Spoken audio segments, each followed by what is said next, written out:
Hello नमस्कार मेरे प्यारे विद्यार्थियों, मैं आप सभी का स्वागत करता हूं अपने YouTube channel BSc pro classes में। और दोस्तों, जल्दी से जल्दी सभी को शेयर कर दीजिए। और मैंने आपसे पहले भी कहा है कि अपनी जो वीडियो है आपके सभी जो कॉलेज के ग्रुप हैं, आप जिनसे जुड़े हुए हो, उनको भेज दिया करो। और आपके जो कॉलेज के बच्चे हैं उनको बता दो कि भैया ऐसा भी एक चैनल है बढ़िया, जिस पे आप अच्छी पढ़ाई कर सकते हो। हालांकि कई बच्चों को पता नहीं है। ठीक है, तो जल्दी से सभी कनेक्ट हो जाइए लाइव। और यार, लाइव कनेक्ट होने में भी कितना टाइम लगाते हैं। मैंने दो दो बार शेयर करता हूँ टेलीग्राम पे, तब जाके तो बच्चे लाइव आते हैं। तो यार, पढ़ने की इच्छा नहीं हो तो मत पढ़ा करो, फिर मैं बंद कर देता हूँ। ठीक है, बार बार शेयर करता हूँ, मतलब ये है कि मैं मेरी तरफ से पूरी कोशिश कर रहा हूँ आपके। एक तरीके से मैं क्या कर रहा हूँ, आप तो ये सोच रहे हो कि हमने पैसे दे रखे हैं और सर क्लास लगाएं, हमारी इच्छा है पढ़ें तो पढ़ें, नहीं पढ़े चलो कोई बात नहीं, देखते हैं। वो तो समय बताएगा भी, अगर अच्छी संख्या ना रही तो हम वापस बंद कर देंगे, वो तो अपने हाथ की बात है। ठीक है, क्योंकि फ़ायदा तो कुछ हो नहीं रहा इससे, कुछ ज़्यादा बिल्कुल भी फ़ायदा नहीं हो रहा। मतलब ये मान लीजिए आपको पढ़ाने से इनकम की बात करें तो ठीक है। चलो कोई बात नहीं, चले आज की बात तो छोड़ते हैं साइड में और आज की क्लास को स्टार्ट करते हैं। और आज की क्लास को स्टार्ट करते हैं वैसे एक मोटिवेशन कोड के साथ में। ठीक है, तो मोटिवेशन कोड क्या कहता है आज का, कि मुश्किल इस दुनिया में कुछ भी नहीं, कि मुश्किल इस दुनिया में कुछ भी नहीं, फिर भी लोग इरादे तोड़ देते हैं। कि मुश्किल इस दुनिया में कुछ भी नहीं, फिर भी लोग इरादे तोड़ देते हैं। दिल में हो कुछ करने की चाहत, अरे दिल में हो कुछ करने की चाहत, तो सितारे भी अपनी जगह छोड़ देते हैं। दोस्तों, इसी मोटिवेशन कोड के साथ में आज की क्लास को स्टार्ट करते हैं। और सभी को गुड मॉर्निंग। जो भी बच्चा गुड मॉर्निंग कह रहा है सभी को गुड मॉर्निंग भैया। आज की क्लास में अपन पढ़ेंगे डार्बो प्रमेय के बारे में। किसके बारे में पढ़ेंगे? डार्बो प्रमेय। तो सर आप कहोगे सर रुको रुको रुको, डार्बो प्रमेय तो हमने यूनिट नंबर 3 में पढ़ी थी, तो ये वो डार्बो अलग है और ये डार्बो अलग है। तो फिर आप कहोगे सर ये कैसे पहचानेंगे हम कि वो डार्बो है ये डार्बो है? अरे भैया, साफ साफ पता चल जाएगा आपको, क्योंकि जो ये क्वेश्चन आएगा वो यूनिट नंबर 4 के सेक्शन में आएगा, वो यूनिट नंबर 3 के सेक्शन में आएगा। ठीक है, तो आपको साफ साफ पता चल जाएगा। तो भैया डार्बो प्रमेय है, इसको थोड़ा सा पढ़ते हैं, समझते हैं। और मैं आपको बता दूं कि 99% 99% अपन बात करें, इस प्रमेय के आने के चांस बिल्कुल नहीं रहते हैं। आज तक तो आई नहीं है प्रमेय मेरे हिसाब से। आपके कॉलेज के टीचरों ने तो इसको कभी पढ़ाया भी नहीं होगा, इसकी गारंटी अपनी है। लेकिन अपन पढ़ा रहे हैं, क्यों पढ़ा रहे हैं? क्योंकि जो इसका स्टेटमेंट है, इसके जो दोनों यहाँ पे प्रूफ ये नीचे दिख रहे हैं आपको, ये अपन काम लेंगे। और अगली थ्योरम है जो अपन पढ़ेंगे, उस थ्योरम में इसका इस्तेमाल करेंगे। और कौन सी थ्योरम है? रीमान आर समाकलन के लिए आवश्यक एवं पर्याप्त शर्त। काफ़ी अच्छी थ्योरम है ये, मान लीजिए एग्ज़ाम में छपने लायक है। ठीक है, तो उसके अंतर्गत अपन इस स्टेटमेंट का यूज करेंगे, इन दोनों टर्म्स का यूज करेंगे। इसीलिए अपन इसका प्रूफ भी पढ़ेंगे, समझेंगे भी इसको। जिसको पढ़ना है वो पढ़ लीजिए, और जिसको नहीं पढ़ना है वो ये दो फॉर्मूले तो याद करने ही पड़ेंगे आपको। अभी दो फॉर्मूले हैं, इनको समझ लेते हैं भैया कैसे आए, कहाँ से आए, तो आपको याद करने में भी आसानी रहेगी। ठीक है, तो चलिए भैया, सभी लाइव कनेक्ट हो गए होंगे, क्योंकि कई तो सोते रहते हैं भैया आओ स्टार्ट होगी चले अब चलते हैं, वो लेट हो गए तो फिर सोचते हैं लेट हो गए बाद में क्लास लेंगे। चलो कोई बात नहीं, अब छोड़ते हैं उस बात को, अब चलते हैं अपने मेन पॉइंट पर। भैया डार्बो प्रमेय। ठीक है, तो क्वेश्चन नंबर फर्स्ट तो कैसे आएगा कि डार्बो प्रमेय का कथन दीजिए एवं सिद्ध कीजिए। ठीक है, और अथवा करके आपसे कथन भी पूछ सकता है इस प्रकार भी, कि यदि फलन f अंतराल ab पर परिभाषित परिबद्ध फलन है, कैसा है? बाउंडेड फंक्शन है, तो प्रत्येक एप्सिलॉन ग्रेटर देन 0 के लिए एक ऐसा डेल्टा ग्रेटर देन 0 विद्यमान होगा कि प्रत्येक विभाजन P बिलोंग्स टू पार्टीशन और ग्रुप ऑफ पार्टीशन AB के लिए जो अपर डार्वेक्शम है वो छोटा होगा किससे? इस वाले टर्म से, और जो लोअर डार्वेक्शम है वो बड़ा होगा इस वाली टर्म से। ठीक है, बाकी मैं आपको बताऊं तो भैया देखो, कचरा शब्द का तो यूज करना नहीं है, क्योंकि कचरा शब्द तो भैया एक विद्यार्थी ने बैन करवा दिया अपने यूट्यूब चैनल पे। ठीक है, अब कचरा शब्द का इस्तेमाल नहीं करेंगे, बिल्कुल भी नहीं करेंगे। ठीक है, तो भैया ये बिल्कुल भी आसान है, एकदम बिल्कुल सिंपल है। मैं आपको सीधी भाषा में कहूँ तो यहाँ पे ये जो दो आपको टर्म दिख रहे हैं ना, इसको अपन प्रूफ करेंगे कि ये जो अपर डायरेक्ट सम है वो छोटा होता है इससे, लोअर डायरेक्ट सम होता है छोटा इससे। तो कैसे होता है अभी देखना, मात्र 5 या 10 मिनट में अपना प्रूफ आपके सामने होगा। ठीक है, तो चलते हैं अपना इसका प्रूफ करते हैं। और प्रूफ करने के लिए देखो साफ सी बात है, इसकी लैंग्वेज लिखनी पड़ेगी। तो लैंग्वेज में क्या लिखेंगे, जो यहाँ पे कथन लिखा हुआ है, स्टेटमेंट लिखा हुआ है, इसमें यदि लिखा हुआ है ना, यदि, उसकी जगह लिखेंगे अपन माना। माना फलन एफ अंतराल ए बी में परिभाषित एक विद्यमान फलन हुआ, तब हमें सिद्ध करना है। तो फिर उसको परिभाषित परिबद्ध है, फिर यहाँ पे लिखेंगे अपन तब अपन को सिद्ध करना है, तब अपन को सिद्ध करना है कि प्रत्येक एप्सिलॉन ग्रेटर देन 0 के लिए, मतलब यहाँ पे 2-3 टर्म अपन को चेंज करनी है और उसके बाद में अपन को बिल्कुल डिट्टो छाप देना है ऐसे के ऐसे। ठीक है, तो मैं आपको बता देता हूँ यहाँ पे नीचे करके कि कहाँ तक आपको छापना है, कहाँ तक क्या करना है। तो इसका प्रूफ अपन स्टार्ट करते हैं यहाँ से। तो ये प्रूफ हो गया अपना, ये यहाँ से अपन प्रूफ लिख देते हैं इसका। तो मैं यहाँ पे बता देता हूँ आपको, यदि की जगह, देखो यदि की जगह लिखना है आपको माना, उसके बाद में पूरा लिखना है सेम टू सेम आगे की तरफ। ठीक है, उसके बाद में परिबद्ध है यहाँ तक लिख दिया, फिर उसके बाद में आपको लिखना है तब हमें सिद्ध करना है, सिद्ध करना है कि, फिर यहाँ से लिखना है प्रत्येक एप्सिलॉन ग्रेटर देन 0 के लिए एक ऐसा डेल्टा ग्रेटर देन 0 विद्यमान होगा कि प्रत्येक विभाजन P बिलोंग्स टू के लिए होगा। ठीक है, ये यहाँ तक लिखना है। उसके बाद में दोनों को वापस उतारना है नीचे की साइड में, यहाँ पे फर्स्ट और सेकंड करके उतारना है।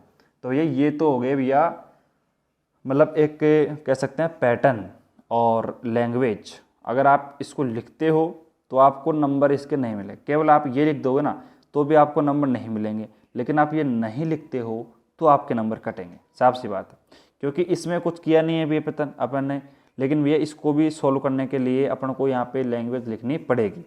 तो इसलिए इसका ध्यान रखें कि लैंग्वेज तो ज़रूरी है लिखना, उसके बाद में अपन इसका प्रूफ करें। कोई सी थ्योरम देख लो आप, कोई सी भी थ्योरम अगर स्टेटमेंट के साथ में है तो स्टेटमेंट को ही अपन लैंग्वेज बना देते हैं, लेट करके माना करके। आगे बात समझ में, इतना तो आपका एक्सपीरियंस हो गया होगा मेरे हिसाब से। अब चलते हैं इसके मेन प्रूफ पर। इसका जो मेन रियल प्रूफ है कि अपन को ये प्रूफ करना है दोनों स्टेटमेंट, तो वो कैसे करेंगे, बिल्कुल सिंपल है, बहुत ही ज़्यादा आसान है। कई बच्चे सोच रहे होंगे हालांकि देख के बोलो कैसे करेंगे, लेकिन बहुत ही सिंपल है, बहुत ही सिंपल। ठीक है, आराम समझ में आ जाएगा आपके। तो भैया अब करते हैं इसका रियल प्रूफ स्टार्ट। ठीक है, अब यहाँ पे देखो, यहाँ पे बीच में मैं एक लाइन खींच देता हूँ जिससे कि पूरा प्रूफ अपने एक ही पेज में समाहित हो जाए। अब सुनो ध्यान से, इसको प्रूफ करने के लिए मैंने क्या करा, यहाँ पे वापस लेट करा माना। देखो लिखो, मैं लिख रहा हूँ लैंग्वेज वैसे कि वैसे लिखना है आपको। माना, माना P1 व P2, ध्यान से सुनना, माना P1 व P2 अंतराल AB के, अंतराल जो हमारे पास क्लोज इंटरवल AB है, AB के कोई क्या है, दो विभाजक हैं, दो विभाजन है, विभाजन क्या है, दो विभाजन है। ठीक है, अब यहाँ पे अगर दो विभाजन है तो अपन एक लाइन लिख सकते हैं भैया। ये तो मैंने आपको कल वाली थ्योरम में समझा दिया था, P = P1 यूनियन P2। अब एक बच्चा बार बार कमेंट कर रहा था कि सर ये अपना P = P1 यूनियन P2 अपन ने क्यों लिख दिया, यहाँ पे इंटरसेक्शन आना चाहिए था।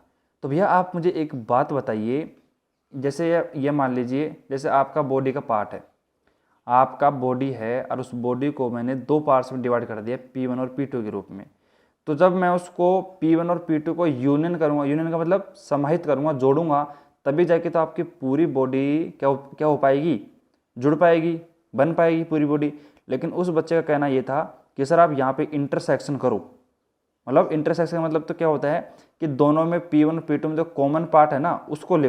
तो भैया कॉमन पार्ट लोगे आप तो पूरी बॉडी थोड़ी बन पाएगी, समझ रहे हो मेरे भाई। ठीक है, तो मेरे हिसाब से उस बच्चे के क्लियर हो गया होगा ये डाउट कि यहाँ पे P1 यूनियन P2 ही आएगा, क्योंकि अपन को यदि P बनाना है और यहाँ पे अपन P1 यूनियन P2 क्यों लिख रहे हैं, क्योंकि P1 और P2 क्या है हमारे पास में, दो विभाजन है अंतराल AB के, ठीक है। और यहाँ पे मैंने एक लाइन और लिखी थी कि जो P1 है वो सबसेट किसका है, P का है, और जो P2 है वो भी सबसेट किसका है, P का। यानी कि P1 बिलोंग करता है P में, P2 बिलोंग करता है P में। साफ सी बात है यार, इसके जब टुकड़े हैं भाई, P1 है इसका टुकड़ा है P का, P2 भी इसका टुकड़ा है, तो साफ सी बात है बिलोंग करेगा, यानी कि सबसेट हो गया।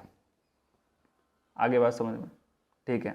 तो इतनी लाइन मैंने आपको आराम से बता दी, यहाँ पे कोई भी यहाँ पे प्रॉब्लम मेरे को नहीं है, ठीक है। अब मैंने क्या करा, मैंने यहाँ पे क्या करा, देखो यहाँ पे लिखा चूंकि हम जानते हैं, क्या जानते हैं भैया, हम जानते हैं ऊपरी आर समाकलन की परिभाषा से, आर समाकलन की परिभाषा से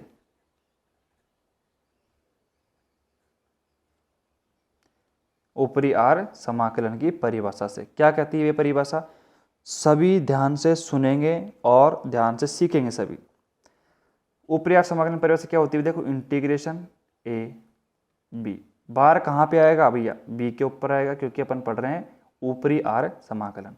क्या है हमारे पास में, F X D X is equal to, यहाँ पे क्या आएगा, इन्फीमम आएगा भैया, क्योंकि ऊपरी में आता है इन्फीमम और जो निम्न आता है उसमें आता है सुप्रीमम। वो ब्रैकेट बंद करेंगे, यहाँ पे आएगा upper direction U F P, और यहाँ पे आएगा P belongs to group of partition P, और ये बिलोंग करता है किसमें, ए कोमा बी में। तो ये क्या है हमारे पास में, ऊपरी आर समाकलन की मैंने डेफिनेशन लिख दी है आपके सामने, बिल्कुल कोई दिक्कत यहाँ पे आपको नहीं होनी चाहिए। अब देखो मैंने यहाँ पे क्या लाइन लिख रहा हूँ, मैं यहाँ पे मैं एक लाइन लिख रहा हूँ, ध्यान से समझना उस लाइन को। यहाँ पे लिख रहा हूँ मैं अल्प धनात्मक अल्प धनात्मक संख्या एप्सिलॉन के लिए,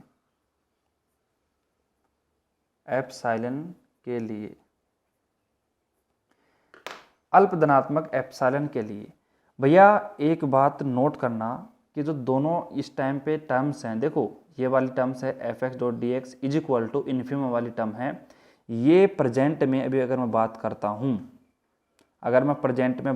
हूँ, तो ये टर्म कहाँ पे है, ये जो टर्म है मतलब कैसी हैं, ये आपस में बराबर हैं या नहीं हैं, मुझे आप एक बात बताइए। बराबर हैं, कोई दिक्कत नहीं है इसमें, बराबर हैं या नहीं हैं आप मुझे बताइए इस बात को, बराबर हैं। तो भैया अब मैं क्या करता हूँ, ध्यान से सुनना, मैं क्या करता हूँ, जो ये अपना LHS लेफ्ट हैंड साइड यानी कि बायां वाला टर्म है, ये वाला इंटीग्रेशन वाला टर्म है, इसमें मैं क्या करता हूँ प्लस का एप्सिलॉन जोड़ देता हूँ। उससे क्या होगा ध्यान से देखना भैया, A B bar F X dot में डी एक्स, ठीक है, और यहाँ पे मैं क्या करता हूँ प्लस का एप्सिलॉन जोड़ देता हूँ। तो इससे क्या फ़र्क पड़ेगा, यहाँ पे सभी मुझे कमेंट में तुरंत बताएंगे, सभी बताएंगे कि यहाँ पे एप्सिलॉन को मैं इधर जोड़ देता हूँ यदि, तो क्या फ़र्क पड़ेगा, यहाँ पे इक्वल टू का जो साइन था उसमें क्या फ़र्क पड़ेगा। तो साफ सी बात है, सभी बच्चे हमें बता देंगे आराम से कि सर एक बात यहाँ पे पता चल जाएगी हमें कैसे, क्योंकि यहाँ पे फ़र्क पड़ जाएगा कि जो यहाँ पे इक्वल टू का साइन आ रहा था वो यहाँ पे अब ग्रेटर देन हो जाएगा, क्योंकि मैंने क्या कहा आपसे, दोनों टर्म आपस में इक्वल हैं। मैंने क्या करा, जो LHS पार्ट था उसमें मैंने प्लस का एप्सिलॉन जोड़ दिया, तो ये इधर को जोड़ दिया मैंने, तो ये वाली संख्या अब इस संख्या से बड़ी हो गई, क्योंकि हमने कह दिया कि जो एप्सिलॉन है वो कैसी है, अल्प धनात्मक है, यानी कि पॉजिटिव संख्या है, माइनस नहीं है, ये क्या है, पॉजिटिव संख्या है ये। तो हमने क्या करा, इधर जोड़ा, तो ये साफ सी बात है ये इधर से ग्रेटर हो गया। और मैं क्या करता हूँ, ये जो लैंग्वेज लिखी हुई है इसमें से मैं सिंपली इस प्रकार लिख सकता हूँ, क्या, UFP अपर डायरेक्शन, बिल्कुल। अब यहाँ पे कई बच्चों का सवाल रहेगा कि सर आपने इन्फीमम UFP इस पूरे को छोड़कर आपने UFP क्यों लिख दिया। अरे यार साफ सी बात है, यहाँ पे जो पूरी टर्म में सबसे ज़्यादा इम्पोर्टेंट क्या है कि पूरी जो टर्म टिकी हुई है ना वो UFP पे टिकी हुई है, अपर डायरेक्शन पे, ठीक है। बाकी जो इन्फीमम है पी बिलोंग, ये तो क्या है एक तरीके से लैंग्वेज है। हालांकि अगर आप क्वेश्चन में देखोगे ना, आपको जो प्रश्न है दिया हुआ है उसमें आपको UFP दिया हुआ है, तो भैया आप UFP लिख दो। लेकिन यदि मान लीजिए बाई चांस आपसे एग्जाम में इस प्रकार पूछ ले कि infimum U F P P belongs to P, इस प्रकार पूछ ले और तब आपसे ये प्रूफ करवा ले, तो आपको घबराने की आवश्यकता नहीं है, क्योंकि यहाँ पे अब आपको पूरा टर्म लिख देना है। अभी यहाँ पे केवल सिंपल यू एफ पी पूछा है तो मैंने यहाँ पे यू एफ पी उठा के लिख दिया, लेकिन आपसे अगर पूरे टर्म से पूछे एकदम सीक्वेंस से तो आप पूरा टर्म लिख दो, साफ सी बात है। अब देखो यार, पूरी थ्योरम प्रूफ हो चुकी है। अब यहाँ पे आराम से लिख सकते हैं अपन इसको थोड़ा अरेंज करके कि जो यू एफ पी है, यू एफ पी है वो भैया छोटा हो गया किससे, इंटीग्रेशन ए से लेकर B bar F X dot में डी एक्स प्लस का एप्सिलॉन, समीकरण नंबर 1। बिल्कुल सही है, ठीक है। इसी प्रकार भैया चूंकि करके हम जानते हैं वी नो दैट, हम क्या जानते हैं भैया, हम जानते हैं कि जो निम्न आर समाकलन होता है उसकी परिभाषा से, निम्न आर समाकलन की परिभाषा से भैया क्या कहती है, निम्न आर समाकलन की परिभाषा। भैया निम्न आर समाकलन की परिभाषा कहती है, क्या कहती है भैया, इंटीग्रेशन ए से लेकर बी, लेकिन बाहर आएगा नीचे की साइड में, ठीक है, एफ एक्स डॉट में D X is equal to supremum L F P, ठीक है, और वही P belongs to partition of P और ए बी, ठीक है। ये हमारे पास में ब्रैकेट बंद, सही है। वो दिक्कत इसको इधर कर दे थोड़ा सा, ठीक है। अब यहाँ पे ध्यान से सुनना, मैं क्या करता हूँ, यहाँ पे मैंने इस बार ये किया कि यहाँ पे मैंने ये जो एल एफ पी साइड है, नहीं सॉरी रुको एक बार, बिल्कुल सही है कि पिछली बार हमने क्या करा, इधर समीकरण में एक आप देख सकते हो कि हमने F X dot D x में क्या जोड़ा, यहाँ पे मैंने प्लस का एप्सिलॉन किया। इस बार मैं क्या कर देता हूँ भैया, देखो वही यहाँ पे लिखेंगे अपन अल्प धनात्मक संख्या के लिए,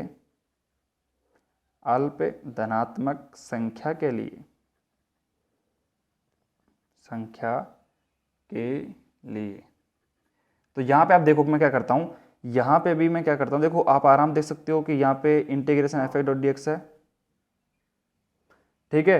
तो अल्प धनात्मक संख्या के लिए बात करते हैं तो यहाँ पे अब आप देख सकते हो दोनों आपस में बराबर हैं, लेकिन मैं क्या करता हूँ, देखो ध्यान से देखना, इस बार मैं ऐसे करता हूँ, एफ एक्स डॉट में डी एक्स है, इसमें इधर मैं माइनस का एप्सिलॉन कर देता हूँ, तो भैया आप साफ से पता है आपको ये आपस में बराबर हैं, लेकिन मैंने अपना एलसीएस पार्ट है जो अपना लेफ्ट हैंड साइड है उसमें अपन ने क्या कर दिया, माइनस का एप्सिलॉन कर दिया, तो साफ सी बात है चिन्ह है वो इस बार एल एफ पी की तरफ झुक जाएगा।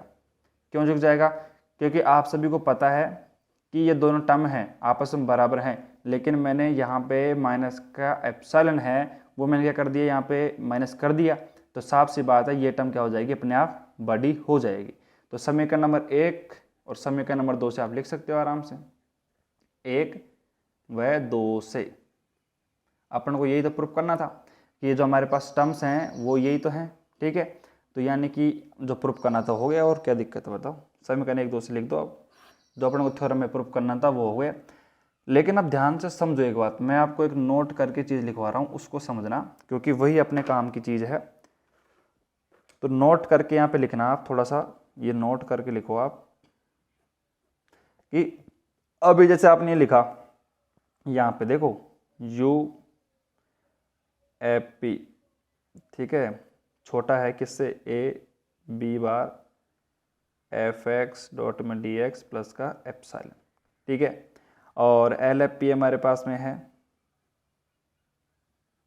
वो ग्रेटर है किससे, ए बार बी एफ एक्स डॉट में डी एक्स प्लस का एप्सिलॉन।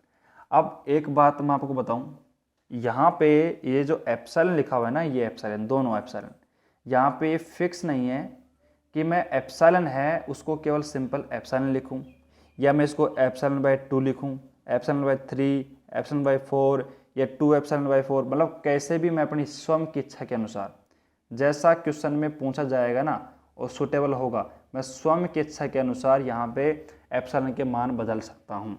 ये बात समझने लायक है, समझ गए आप सभी। तो मैंने क्या कहा आपसे कि नोट कर में ये लिखा नोट में कि भैया जो हमारे पास में एप्सिलॉन की जो वैल्यू है वो आप कुछ भी लिख सकते हो इसकी जगह पे, यानी कि आप एप्सिलॉन बाय 2 भी लिख सकते हो, एप्सिलॉन बाय 3 भी लिख सकते हो, एप्सिलॉन बाय 4 भी लिख सकते हो, क्वेश्चन जैसा चाहेगा अपन से वैसे लिख सकते हैं अपन, ठीक है। बाकी इसमें स्टेटमेंट में कोई चेंज नहीं होगा, जो ऐसा है वैसा ही रहेगा। अब अपनी जो मतलब अपनी अगली थ्योरम है, अगली थ्योरम, जो अपनी अगली थ्योरम है वो है अपनी आर समाकलन के लिए पर्याप्त आवश्यक एवं पर्याप्त शर्त। अब वो थ्योरम है, काफ़ी बड़ी है, और उसको करने में ये मान लीजिए पूरी थ्योरम करने में पूरा 1 घंटे का समय लगेगा। तो इसलिए आज की क्लास को अपन यहीं विराम देते हैं, और अगली क्लास में जब अपन आएंगे तब अपन पढ़ेंगे कौन सी, तब अपन पढ़ेंगे भैया आर समाकलन के लिए आवश्यक एवं पर्याप्त शर्त। अब ज़्यादा कुछ नहीं है इस चैप्टर में, 2-3 क्लास है, ख़त्म है अपना चैप्टर। उसके बाद में अपन डिफरेंशियल इक्वेशन चालू कर सकते हैं अगर बच्चे कहेंगे तो। हालांकि रियल में है फर्स्ट यूनिट तैयार नहीं करेंगे अपन। क्यों नहीं करेंगे? क्योंकि यार 4 कर दिए हैं, फर्स्ट यूनिट नहीं करवाएंगे, बिल्कुल भी नहीं करवाएंगे, ठीक है। और बस अब ये बात हो गई कंप्लीट। उसके अलावा अपन बात करते हैं भैया, और छोटी सी इन्फॉर्मेशन मैं आपको बता दूं कि अपनी एग्ज़ाम को लेकर थोड़ा सा संशय बना हुआ है अभी, और कल भी थोड़ा सा पेज में आया था कि हो सकती है नहीं भी हो सकती है। तो जो DS सर हैं आज आपको एक क्लास प्रोवाइड करवाएंगे शायद, कि आपको एग्ज़ाम में कैंसिल करवाने के लिए भी एक उपाय है, वो आप कर सकते हो। तो वो वीडियो लेक्चर देख लेना आप कि भाई कैसे अपन एग्ज़ाम कैंसिल करवा सकते हैं। कोशिश है उस तरीके से अगर एग्ज़ाम कैंसिल हो जाए तो, ठीक है। तो देख लेना वीडियो, और न्यूज़ की वीडियो है उसको शेयर कर दिया करो यार आप। और आप कई में कहते हैं कि सर न्यूज़ की वीडियो पे आप ऐसा थंबनेल मत लगाया करो। अब देखो यार, थंबनेल लगाना पड़ता है, क्योंकि ऐसा थंबनेल नहीं लगाएंगे तो कोई देखेगा ही नहीं, साफ सी बात है, ठीक है। तो इसलिए न्यूज़ की जो वीडियोज़ हैं उनको आपके ग्रुप में शेयर कर दिया करो यार, सपोर्ट करो यार थोड़ा सा, क्योंकि आपके लिए इतनी मेहनत कर रहे हैं और फ्री ऑफ कॉस्ट आपको सिलेबस प्रोवाइड करवा रहे हैं, नोट्स प्रोवाइड करवा रहे हैं, तो कुछ तो फ़ायदा होना चाहिए ना, ठीक है। तो बस आपसे इतनी ही गुजारिश है, और बस आपसे वो यही काम है, और पढ़ते रहिए, वैसे आपसे वही यही काम है, ठीक है। तो मिलते हैं अगले लेक्चर में आपसे, तब तक के लिए बाय बाय, ठीक है।